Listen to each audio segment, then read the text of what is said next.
Mark Houghton here at Houghton Horns. I'm in town for just a bit, so I thought it'd be cool to play through some of the consignment horns that we have and give you an impression of what we have just sitting in the shop consignment-wise. These usually don't last that long, so hopefully these quick reviews will help you understand what we have, and maybe you're interested to learn more. This is a Schmid E-flat compensating triple.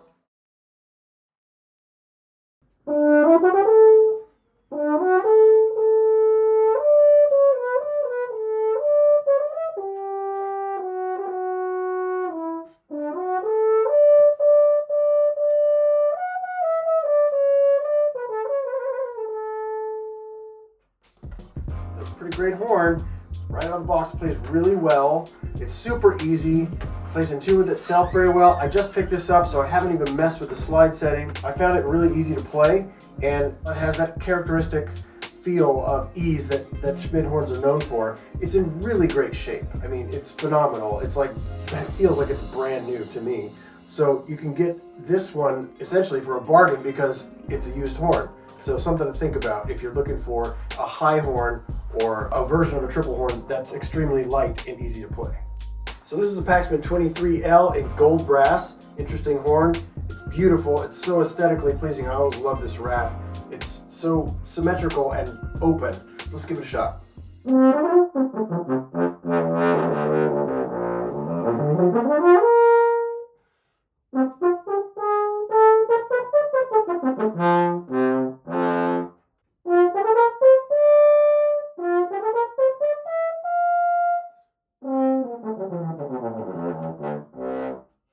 Okay, so this is an Alexander 107. It's the first generation of the 107. There were a couple other iterations of it, but this one has this unique wrap. It's in gold brass, which is interesting because I would think that probably gold brass would temper just a little bit the sound of this horn. It is a high horn. It's very focused, especially good for early repertoire, very early classical, and so forth.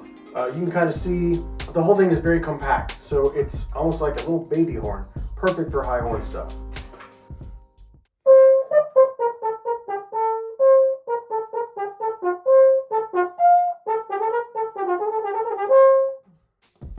All right, so this is a Hans Hoyer 6802.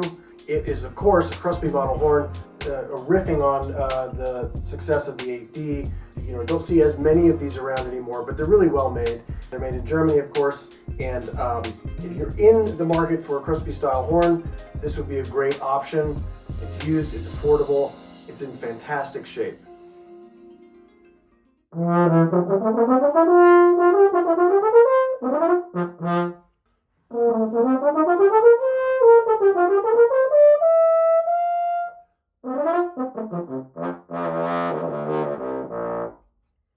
Another triple horn, this time it's a full triple. This is Yamaha 891D. As you can see, there's a really interesting change valve here. You can see that action. It's a really unique design.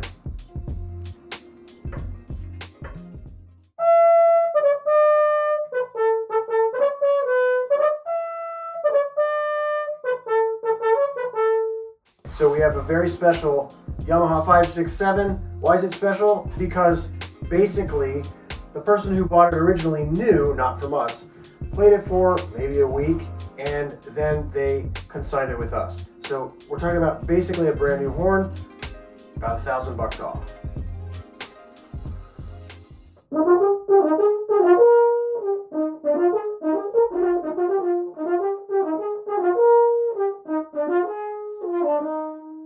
All right, so we have an older Alexander 103 here. It's pre-serial number even, which, you know, we've seen a couple of those come through. Obviously, if you're in the market for a 103 and that's the design and the feel you're after, this is a great option.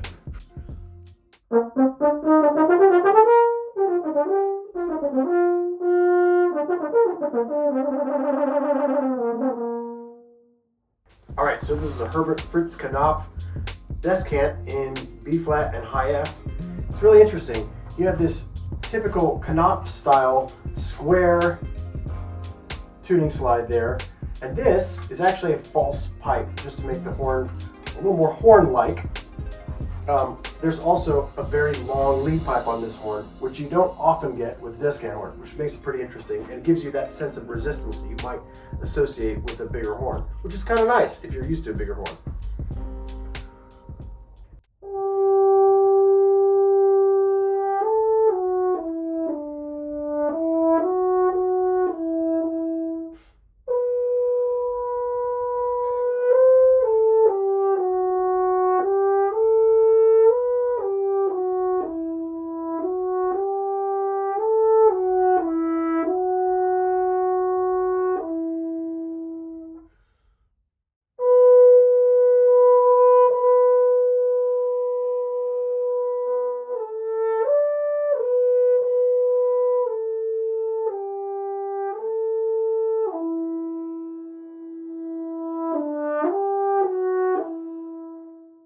This is an Atkinson AG3K horn, and it has a really live and lively feel in my hands.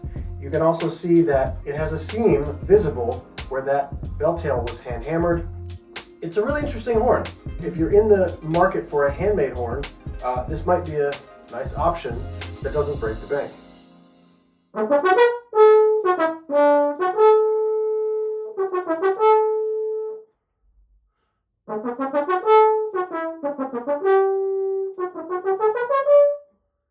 Okay, so this is the Holton 378, and it's kind of special to me because I started off on a 379, which is of course just a nickel silver version of this horn, and it's a great beginner horn. I loved it. In fact, I was kind of afraid to switch off of it when I started playing because I felt super comfortable.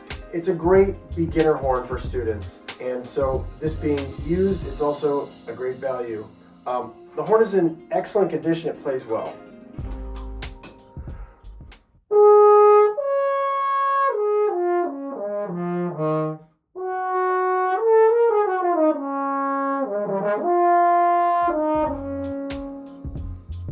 So I hope you've enjoyed hearing some of these consignment instruments and getting to know them in a quick review format. I'll include some helpful links in the video description for further inquiry. Be sure to check out our pre-owned inventory regularly because we get some really great stuff coming through, and you don't want to miss out. You may have noticed the gold Houghton mouthpiece I was using for most of these playing reviews. It's a prototype that we're working on right now as we cross the 10-year anniversary mark of our Houghton mouthpiece line. Stay tuned for more details on this special project, and let me know in the comments what you think about that and any other aspects of this video. Finally, please like, share, and subscribe so that you can stay updated on all things Houghton horns. Thanks for watching and happy practicing!